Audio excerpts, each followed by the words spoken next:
آج ہم علم المیراث کے فن کے بارے میں پڑھیں گے جو وفاق المدارس کی نصاب میں بھی داخل ہے اور وحدۃ المدارس کے نصاب میں بھی داخل ہے۔ السراجی فی المیراث، اس کو علم المیراث بھی کہتے ہیں۔ اگر ہمارے جو مسائل ہیں میراث کے اگر حل ہو جائیں تو ہمیں نہ رشتہ داروں سے جھگڑنا پڑے، نہ دوست احباب، نہ بھائیوں سے اور نہ والدین سے، اور نہ ہمارے جھگڑے اور فساد یہ عدالتوں میں جائیں۔ تو اس لیے اگر ہمارے درمیان یہ میراث منصفانہ قرآن اور شریعت کے مطابق تقسیم ہو، جو ہمیں اللہ رب العزت اور نبی کریم صلی اللہ علیہ وسلم کے نصاب میں کے لحاظ سے بتایا ہوا تقسیم، تو ہمارے جھگڑے عدالتوں میں نہ جائیں، نہ ہم آپس میں جھگڑیں۔ تو اس لیے ہمیں علم المیراث کے فن اتنا ہم سیکھ لیں گے کہ ہمیں اپنا حصہ اور اپنے دیگر رشتہ داروں اور والدین اور ماں بہنوں کا جو ہے ہمیں حصہ معلوم ہو جائے گا۔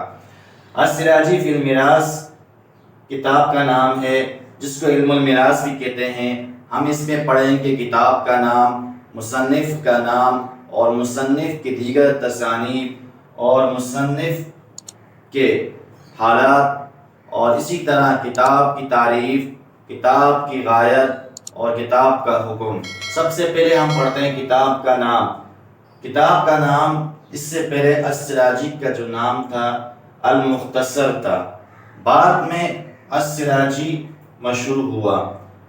لیکن کتاب صاحب کشف الظنون نے لکھا ہوا ہے کہ اس کتاب کو فراز سجاوندی یہ جہاں جس شہر میں رہتے تھے محمد بن عبد الرشید، تو اس لیے اس کتاب کا نام بھی فراز سجاوندی کے نام سے مشہور تھا یا فراز السراجی۔ لیکن بعد میں جو ہے یہ کتاب جو السراجی فی المیراث کے نام سے مشہور ہوئی۔ اس کے بعد آتے ہیں فن کا نام۔ فن کا نام علم الفرائض اور علم المیراث ہے۔ یہاں پر ہم علم الفرائض جو ہمارے جو حصے ہیں وہ پڑھیں گے، یا میراث جو ترکہ سے ہمارے سے جو بچے ہیں، جو متروکہ مال، اس کے بارے میں ہم پڑھیں گے۔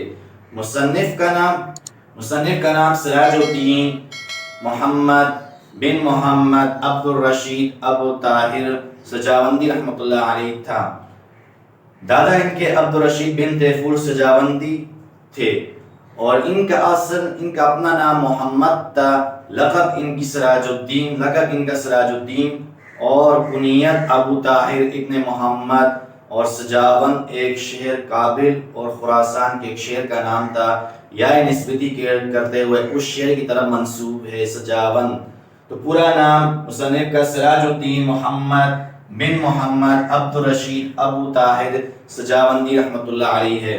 سراج الدین محمد بن محمد عبد الرشید ابو طاہر سجاوندی رحمۃ اللہ علیہ کی دیگر تصنیفات میں شرح علی السراجی اور تجنیس فی المحساب، رسالہ فی الجبر، عین المعانی فی التفسیر فی الحساب اور الوقف والابتداء بھی ہے۔ یہ ان کی دیگر تصنیفات ہیں۔